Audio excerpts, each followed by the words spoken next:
The cultural heart of Australia's Gold Coast is about to be transformed, and the roadmap to this future is a design brief underpinning a unique competition. Gold Coast as a city is a peculiarly Australian experience. Much could be said about Gold Coast. To some people, it's a sort of combination of Blackpool and Miami. They've managed to create something there that's unlike anywhere else in Australia. It's a kind of where you let your hair down. It's both pleasure and hedonism at once. It's a kind of an eruption. Everything is new. Australia's postmodern city. The timing of this competition and the project is perfect. In just 5 years, the Gold Coast will be hosting the 2018 Commonwealth Games. The eyes of the world will be upon us. A big part of those games is actually the holding of a cultural festival. I say it's time now that we absolutely have a culture precinct that can lead the way and enhance the quintessential culture of the Gold Coast. Certainly there's a lot of chatter around the notion that the Gold Coast does need a new heart. 17 hectare right in the heart of the city. It's like a jewel in amongst all of the rainforest trees. I'd like to thank sincerely the 75 design teams that entered the competition stage 1. 60% of the assessment is based on design and 40% based on team capability. It's a strong brief, but it's not too prescriptive in a way that it ties them down and limits possibilities. The three shortlisted international teams draw together in their principles the global sweep of this competition. To London.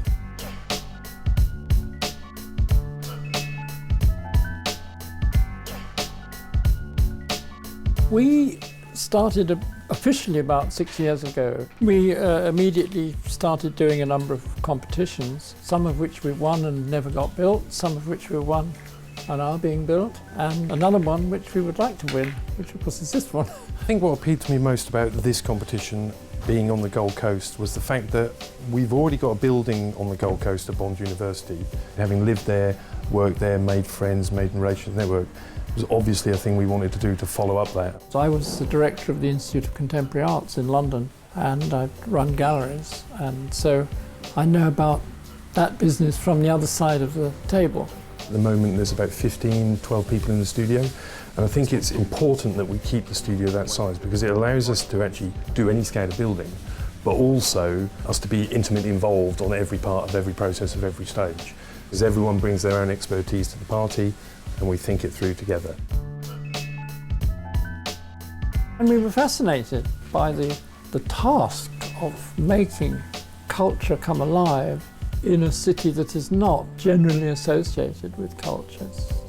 My most overall impression of the Gold Coast was the quality of light, the atmosphere, the environment of the place. So we're trying to create the experience of the building is on this sort of pedestrian level.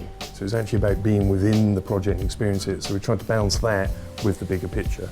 I'd like to think this project could be a defining project of the Gold Coast, but for it to be that, I think it needs to have a certain uniqueness, a certain peculiarity to it, but also a clarity. We hope that it will answer the brief, but we hope it'll give them a few ideas of things that they hadn't thought of.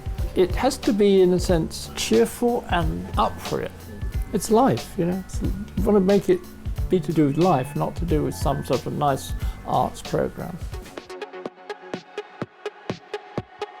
I think an institution like this will add immeasurably to the complexity and interest of the city. It's an enormous opportunity to completely reframe how people view the coast and how the whole cultural interaction with the city becomes a major offering. It will bring together all of the creative arts in one location, and I think our residents are really calling out for that. ARM began in Melbourne here, really amongst three friends. I guess the important part about our work is it's not just one creator from above, it's quite a collaboration. A recent project is the major renovation of Hamer Hall. What we've been able to do now is in fact respond very directly to the river. The building we're in is the Melbourne Theatre Company. We used themes about these sort of frames where the sense of 2 dimensions and 3 dimensions are playing with one another. Our main way of working is with computer-generated design outcomes, and we have a really quite a large team, from the sort of animated presentation type material through to people who are really able to write program material and generate material. We enjoy speculating about what the city can be. The particularities of the site mean that it feels like a kind of island. It feels like this stage almost.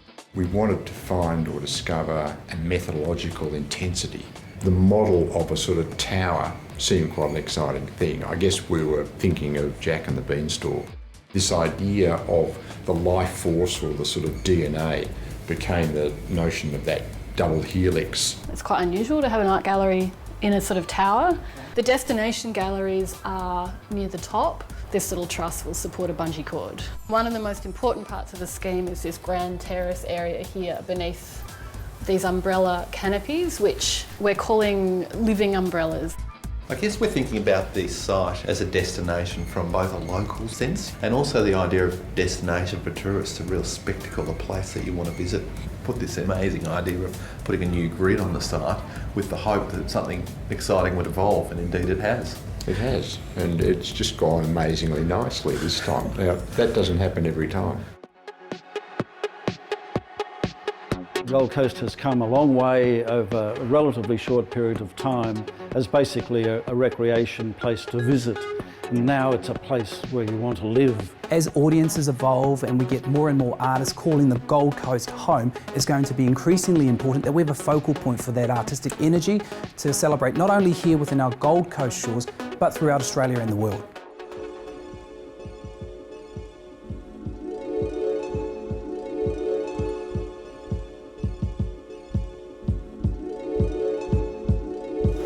Nikkei Sekkei is the largest Japanese architectural design firm.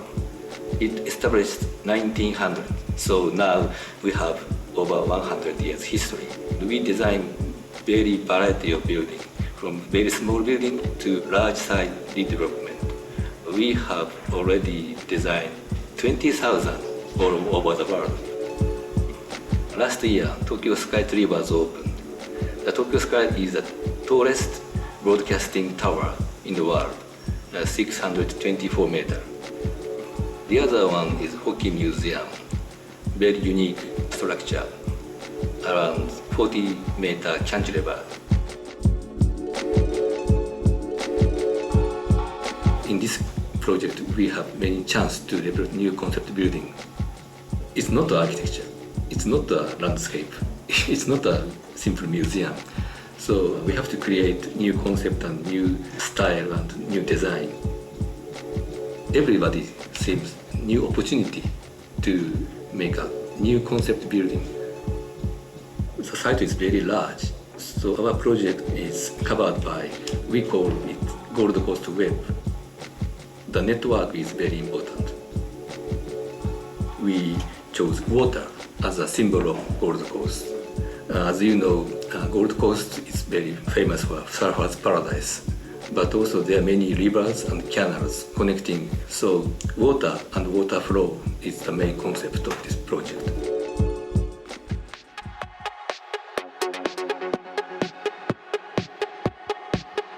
Each of the three had a very clear architectural vision. The work has already started.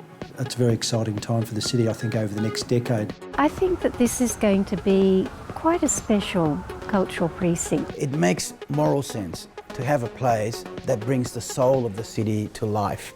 I'm excited to be here on this site, the essence of the project, and to guide you through the steps to the final design, the winner.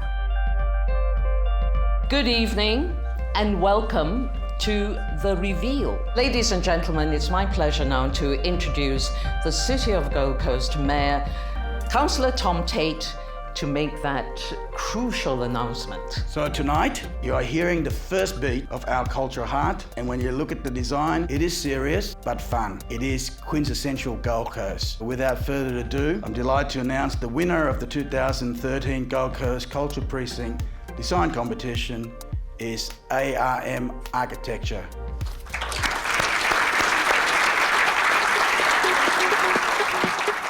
We were unanimous in choosing this scheme. And that's not always the case in design competition. We are very confident of the capability of ARM to take this to be the cultural centre that the Gold Coast needs. Gentlemen, congratulations. It's a great thrill to win an international competition. It's a pretty tough gig, getting through the field, and so we're very excited and relieved, I should say. You have to lull yourself into a sense of belief all the way along, otherwise you don't do it. But as it approached the end, you could see the sort of sense of excitement on the jury's faces as we presented it to them. It just became apparent that we needed to ask ourselves what happens in the vertical direction, because the structure just asked that question of us, and we thought, well, what about a multi-storey art gallery? This new art tower, as an art curator, to me is going to be extraordinary. To be able to have the 4,000 objects that we've got in our artworks in our collection, to have a home, to be able to be seen, but not just to be seen, for visitors here to take the challenge and walk up the tower and even bungee off it. That's an extraordinary opportunity for an art curator to work with, and for artists to come and make great art. This scheme is convulsive. It takes in the whole site. It's incredibly energetic. It's very complex. And embraces activities from skateboarding to basketball playing to opera going to the theatre to a wonderful vertical art gallery. I think it's a gift to the Gold Coast. ARM architecture has won the competition, and there's no doubt that the identity of the Gold Coast will change. But the real winners are the people and the visitors who use the precinct and strengthen this new dimension to the city.